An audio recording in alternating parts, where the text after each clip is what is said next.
ਅਸੀਂ ਤਾਂ ਕਹਿਣਾ 1000 ਰੁਪਇਆ ਇਸ ਦੇ ਵਿੱਚ ਅਸੀਂ ਇਸ ਮੇਰੀ ਪਹਿਲੀ ਕਹਾਣੀ ਸੀ। ਉਹ ਪਹਿਲੀ ਰੋਟੀ ਸਿਰਜਣਾ ਚੌਥੀ ਚੱਲੂ ਛਪੀ ਸੀ ਪੂਰਨੇ ਗੋਗੂ ਤੇ ਤਬਦੀ ਛਾਵਾਂ। ਮੈਂ ਬੇਨਤੀ ਕਰਾਂਗਾ ਵਾਇਦਾ ਸਾਹਿਬ ਨੂੰ ਕਿ ਬਹੁਤ ਸ਼ਾਰਟ ਦੇ ਵਿੱਚ ਥੋੜੀ ਜਿਹੀ ਤੁਹਾਡੇ ਨਾਲ ਗੱਲਬਾਤ ਕਰਨਗੇ, ਫਿਰ ਉਸ ਤੋਂ ਬਾਅਦ ਇਹ ਸਾਹਮਣੇ ਤੁਹਾਡੇ ਦੇ ਵਿੱਚ ਹੀ ਆ ਕੇ ਵਿਰਾਜਮਾਨ ਹੋਣਗੇ। ਚੱਲਦੇ फंक्शन कुहार वाला जी और सिक्को साहब आए ने। बाबा नाजमी जी कुछ देर नहीं चलेगी सो भी हाजिर ने।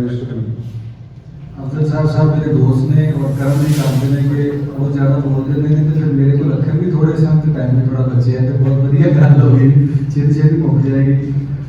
उधर आए वो कहांगा अस्सलाम वालेकुम, लेंगे आए वो कहांगा सत श्री अकाल। कि जे साड़ी सलाम के जवाब उधरों आ गई और उधरों किए गए किसी गल के जवाब इधरों गई, इवें असीं एक दूसरे को समझना शुरू कर दिता। तो लीक का सानू पता नहीं कि मिटेगी कि नहीं खोली गई। एक बारी जी खुल जाएगी जितों वेख सकांगे सुन सकांगे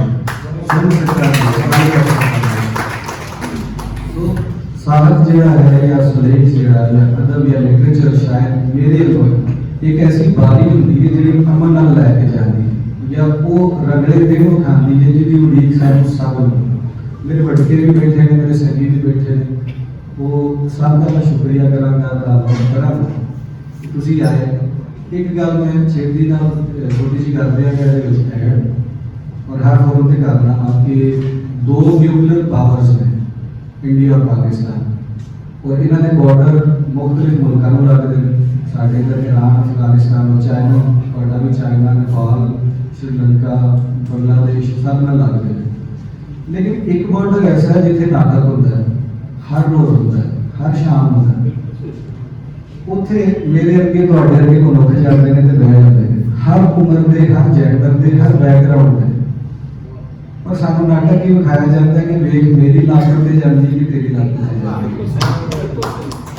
तो ये साडी अकल शऊर साहित्य इलम जो असीं सिੱਖਿਆ बाबियां तो लोग सिखा ਉਹਦੇ ਉੱਤੇ ਇੱਕ ਨਾ ਹਾਸਾ ਜਿਹਾ ਮੈਨੂੰ ਲੱਗਦਾ ਹੈ ਕਿ ਅਸੀਂ ਇਹਦੇ 'ਚ ਕੰਪਲੀਟ ਕਰਦੇ ਹਾਂ ਕਿ ਤੇਰੀ ਮੁੱਛ ਬਹੁਤੀ ਖੁੰਡੀ ਹੈ ਔਰ ਮੇਰੀ ਲੱਤ ਬਹੁਤੀ ਉੱਚੀ ਜਾਂਦੀ ਹੈ, ਮੈਂ ਛੇਤੀ ਬੂਹਾ ਬੰਦ ਕਰ ਲੈਣਾ ਕਿ ਤੂੰ ਕਰ ਦੇਣਾ। ਇਹ ਵਿਚਗਾਨਾ ਹਰਕਤ ਮੈਨੂੰ ਲੱਗਦੀ ਹੈ, ਮੈਨੂੰ ਨਹੀਂ ਪਤਾ ਇਹਦੇ ਪਿੱਛੇ ਸਾਰੀ ਕਹਾਣੀ ਕੀ ਹੈ। ਪਰ ਅਗਰ ਇਹਨੂੰ ਦੇਸ਼ ਭਗਤੀ ਕਹੋ ਤੇ ਕਿਆ ਦੇਸ਼ ਭਗਤੀ ਅਫਗਾनिस्तान ਨੂੰ ਮੂੰਹ ਕਰਕੇ ਤੇ ਪਾਕਿਸਤਾਨ ਜਿੰਦਾਬਾਦ ਕਹਿਣ ਨਾਲ ਨਹੀਂ ਬਣ ਸਕਦੀ।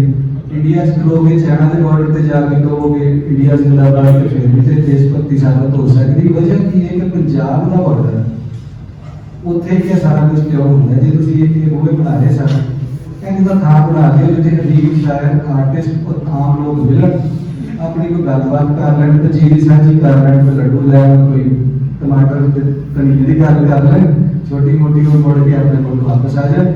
बड़े फ्लूइड बॉर्डर ने सब कॉन्टिनेंट के 47 किसी को नहीं पता दो मुल्क बनेंगे, 71 किसी को नहीं पता 3 मुल्क बनेंगे, अगों की होना किसी को नहीं पता। असा इतने बसना इतने ही रहना, न्यूक्लियर पावर होके भी इतने रहना, ना होके भी इतने रहना। तो कोशिश यही मैं चौथी पीढ़ी है शायद लेंदे पंजाबियां और कोशिश यही करेंगे कि इस प्रोग्राम हर फॉरम से कहने की कोशिश करा और अदब राही एक बारी खुली रखा जिससे राही ठंडी हवा होती है।